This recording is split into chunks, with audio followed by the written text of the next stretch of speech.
Good to meet everyone. My name is Fritjofsson. I'm a partner with a firm called Creandum, early stage investors. In my prior life, I was a founder. I did 2 companies before the last 7 years trying to learn how to become a venture investor. And we're here to talk a little bit about enterprise value creation today. And why is that important? Well, if you decide to raise venture money, you basically have decided to optimize the business around some kind of monetary value creation. And there's many different ways to do this. The reality is that one company making $1 can be valued dramatically different than another company making $1. So, in light of this, I'm going to lean on a framework that I was taught many years ago, and I'm going to reflect a little bit about what an early-stage venture investor like myself thinks about the various components of this framework. And then we're going to discuss this framework with someone who's deep in the trenches, which is a portfolio founder of ours named Kaveh from Planhat. And this framework that I'm leaning on is something that I read 12 years ago in a blog post by the goat of venture investing named Bill Gurley, who's a partner at Benchmark Capital. This is a 12-year-old post, but I encourage everyone to read it if you haven't already. It's still as relevant today as it ever was. And it basically goes through the 10 most critical dimensions that allows you to optimize for enterprise value in a business. So what I'll do is, I don't want to get into the depth of this blog post. You could study it for a long time, but I'll kind of skim through the 10 dimensions, and I reflect a little bit around the VC perspective on it today. And then I'll get Kaveh up here to discuss the components of it. So the first dimension that generates, generally speaking, more enterprise value is that you're able to somehow demonstrate sustainable competitive advantage of your business. This, of course, is about defensibility. The reality is, as an early-stage investor, there is very little conviction that you can draw on long-term sustainable competitive advantages. It's very, very difficult to articulate and explain how this will be something that you will really be able to monetize and leverage over time. So we look at sustainable competitive advantages and the story thereof with quite a lot of skepticism. IP is one part of it, technical depth is another part of it, distribution advantages is a third component of it. But the reality, I think, is that most of this sustainable competitive advantage aren't sustainable over time. Second is network effects. This has to do with one individual user or customer contributing to the value and experience for everyone else that participates in your product. This is probably the one most watered out value creation concept in early stage startups these days. Most companies come to us presenting the intellectual ideas of why they think their business has network effects.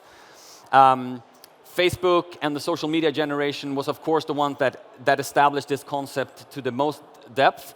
But the reality is that very, very few companies have network effects. Today, we hear this pitch from companies that are leveraging AI and are creating a story around how they're accumulating proprietary data, and that somehow drives network effects. But again, very little true network effects can be derived from this. And a lot of people mistake network effects for economies of scale. Just by sheer scale, you're somehow become more powerful with your product. And that's true, but that's not real network effects. So quite a lot of skepticism in this dimension as well. The third component is around visibility and predictability of your revenues. So the more you can foresee with reliability what the future holds today, the higher the value of your business is. Luckily for everyone here, SaaS is the essence of visibility and predictability, recurring business models, charging 1 year up front. This is also where the topic of churn and net dollar retention lives.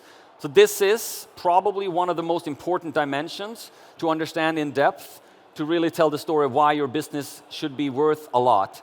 And VCs love this. This is where we geek out a lot. The more data there is around this, the deeper we want to go. So we love this element. Number 4 has to do with lock-in and switching costs.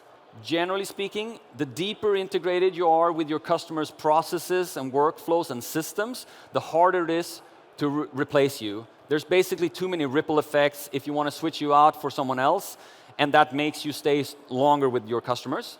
This is great. This is something we also treasure and like. as venture investors, and it's important at the early stages to be able to articulate the story of why your product and solution is ingrained deeply in your customers' workflows and systems. This is also why infrastructure companies, generally speaking, are the world's most valued businesses. Gross margin, it's the most obvious thing there is. More gross margin makes a more valuable business. We love it. SaaS businesses have the benefit that oftentimes you operate in the world of 90+ gross margins. It's amazing. So more of that. The last 5 components here, and sorry I'm rushing this because I want to get Kaveh up on stage because he's the more interesting person here than me. Number 6 is marginal profitability. This has to do with basically how your costs are developing in proportion to your revenues. So this is where economies of scale resides. The more money you make, the higher the profit margin becomes over time. This is a concept that a lot of venture investors subscribe to, and I have a happy smiley because we like it, but I'm also have this sweat dripping from the top of the forehead here, because this is a concept that VCs generally need to fund. So we need to take the risks that these things will materialize over time, and that delta and the distance of travel between today and tomorrow can cost a lot of money. Number 7 has to do with customer concentration. This is obvious. The more fragmented your customer base is, the less power any individual customer has of your business, and that's good. So more customers is better than fewer. Number 8, partner dependencies. This has to do with external risks of your business, such as input. You're building on top of someone's APIs, and if they ever change that API, maybe your business goes down the drain. That's a high external risk that you don't want to take, and companies that have these are generally valued lower. This could also be output, distribution partnerships, and things like that. Maybe you're building on top of the Shopify App Store ecosystem, and whenever they change their algorithm, a lot of your business may go down the drain. So the partners are great because it gives you momentum, both input and output, but when there becomes too great dependencies on any one of them, that's a big problem for your business.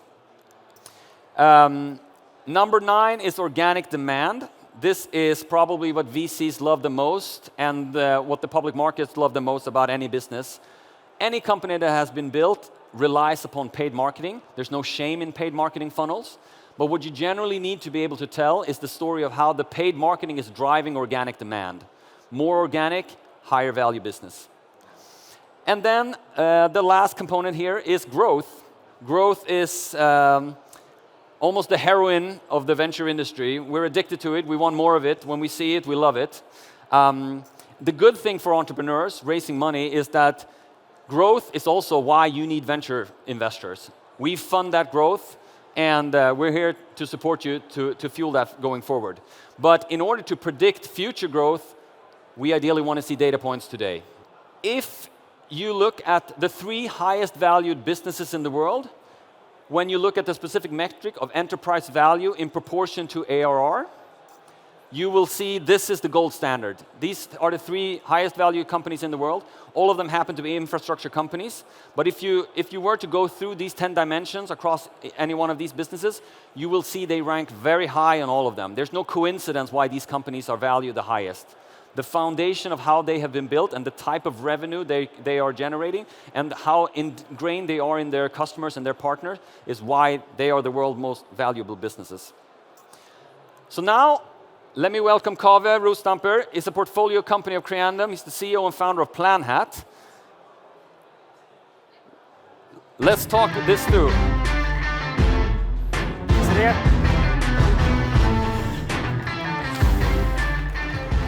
Okay, Kaveh, what is Planhat first and foremost before we dive into this?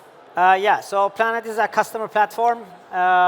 We help customers to improve their net revenue retention by managing better customer relationships. So in light of these kind of 10 dimensions that I just discussed, how did you think about designing your own business model, and when you created Planhat originally, what were you thinking around these dimensions? Yeah, so we are, we're a B2B SaaS business, so a lot of these dimensions are sort of inherently built into our business. We sell software, so we have great gross margins. We're a growth company. We sell a product that takes some time to implement, but once it's implemented, it's deep into the workflows of our customers and whatnot. So I would say that like a lot of these things are inherently in our business model when we started the company. So I wouldn't say that we necessarily started by thinking through these 10 dimensions and picked this business because of these 10 dimensions. They're more natural for us. Now that said, some of them come early on when you start the business, and some of them you need to build out as you go. One of the things you mentioned as an example is, which I agree to, is obviously when it comes to paid advertising and marketing versus organic marketing. So when you start, a lot of the marketing you do is paid, but as you develop your business, things get more organic after time. And how, when you're thinking about like enterprise value and the intelligence of your kind of business model, how has that evolved since you founded the company? What have you learned? And are there any new components to this 12-year-old framework that you think are relevant to consider? One thing that we spoke about early on, and we still speak about, is that, and I think that maybe it's one of the, probably mentioned in one of the 10 metrics that he has, but we speak a lot about the fact that building software, or a software company, is fairly easy today. So if you want to build a moat, you need to solve real hard problems. So when we encounter problems that are really hard, we think that that's a good thing, because if something is hard to do, then it will not only be hard for us, but for any company. So we think about that, and we think about that a lot, actually. Yeah. And the founding story of Planhat is pretty remarkable. You bootstrapped it for many years, and then eventually you decided to take on venture funding, and it happened to be a 50 million Series A. Was your first money into this business. How could you even do something like that? And what made you eventually, like, how could you build a business to that scale to raise that amount of money? And why did you decide to raise capital at that point in time?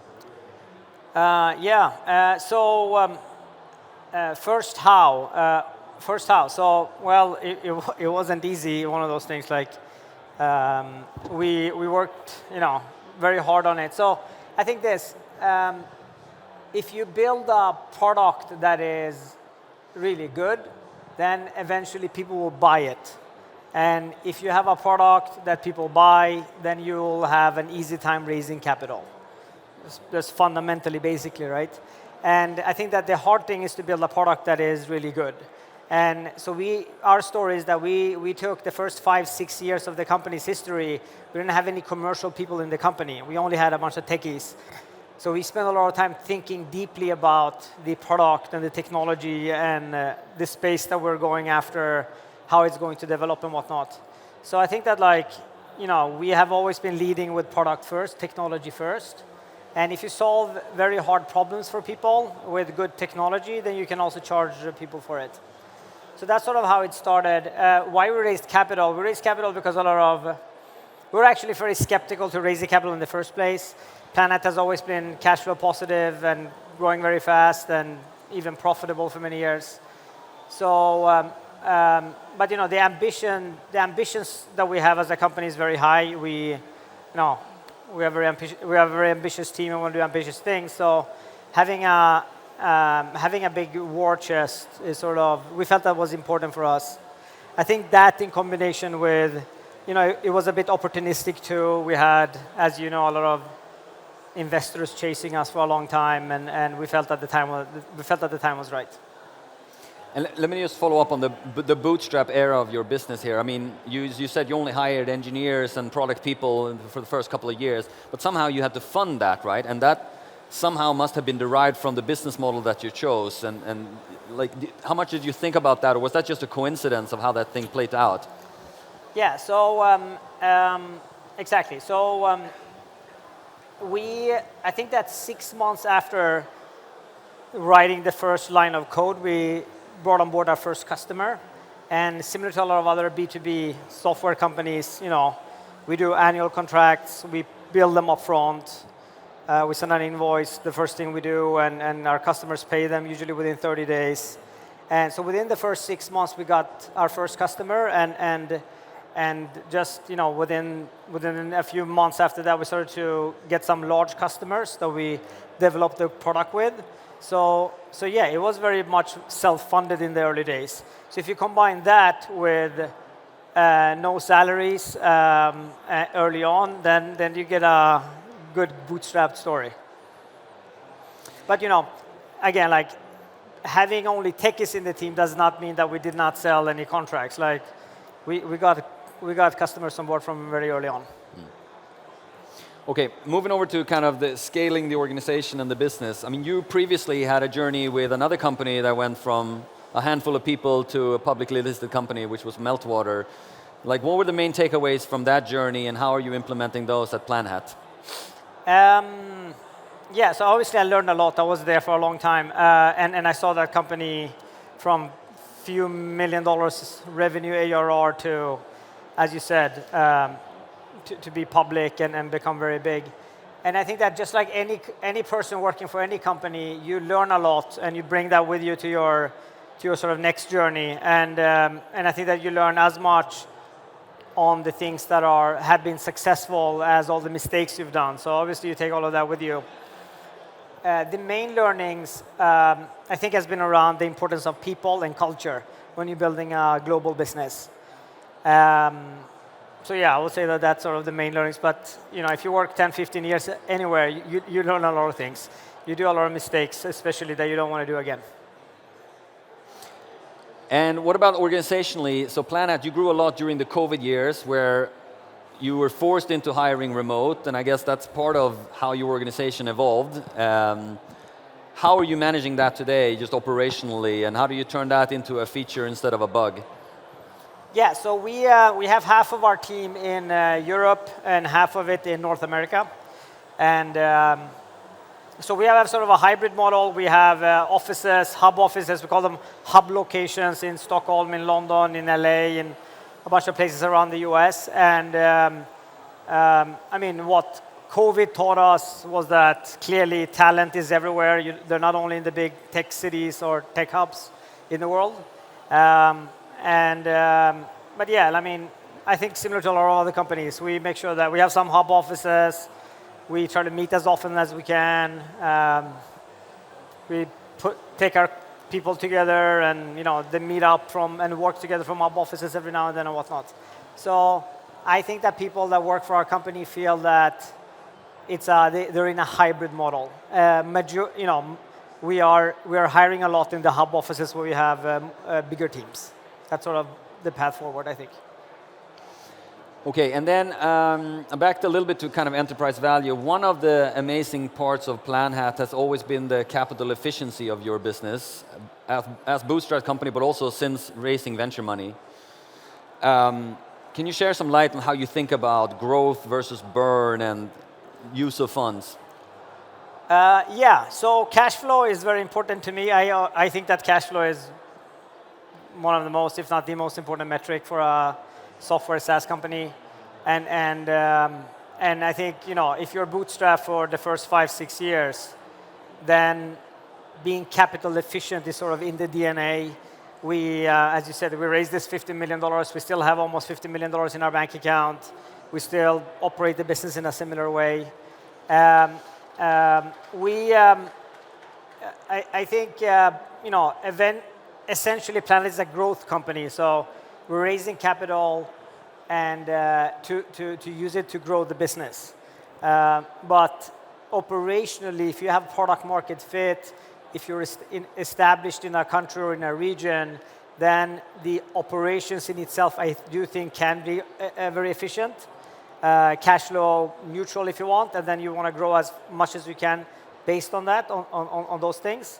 Now, if you're investing in new product lines, if you're investing in new markets or new initiatives, then obviously you can burn more cash at certain places. But yeah, I do think that being efficient in the way you grow is important.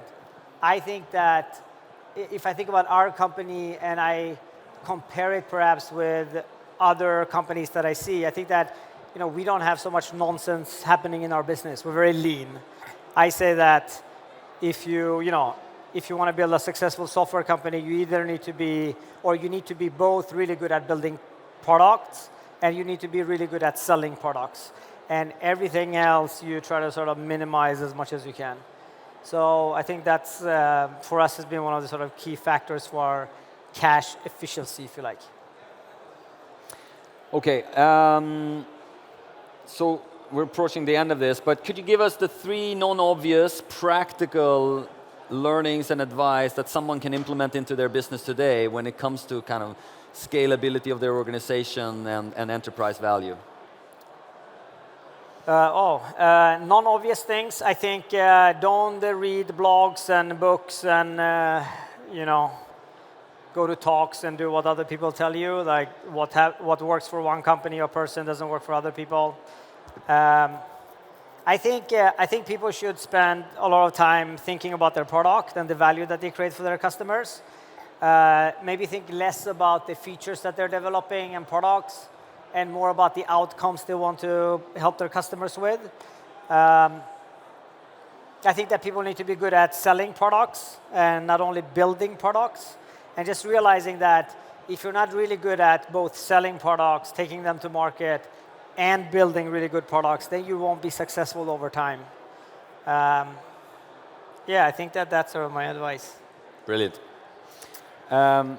Maybe we have time for a question or two. I'm not sure if there is any. Any questions to Kaveh or myself?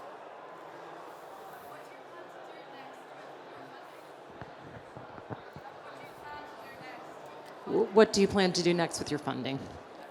I'm going to have a big party and spend it on Carl. No, so Planhat has have a big ambitions to what we do. So essentially, we want to build the next generation CRMs, if you like. The next generations of sales forces of the world, right? So we started out with a product portfolio around customer success and managing post-sale function of a business. And that product portfolio will sort of expand over time. And we're going more and more up market and whatnot. So we're going to spend all this money in building out this sort of vision that we have on the next gen CRM. That's that. So, I think that's one. That's sort of the main thing. I think that another thing for us is that we're not in a hurry to do anything. It's not like we need to spend the money next year or in 2 years. We are, we're taking our time to sort of build this thing for a long time, and I think that having a big war chest is good for us. Yeah.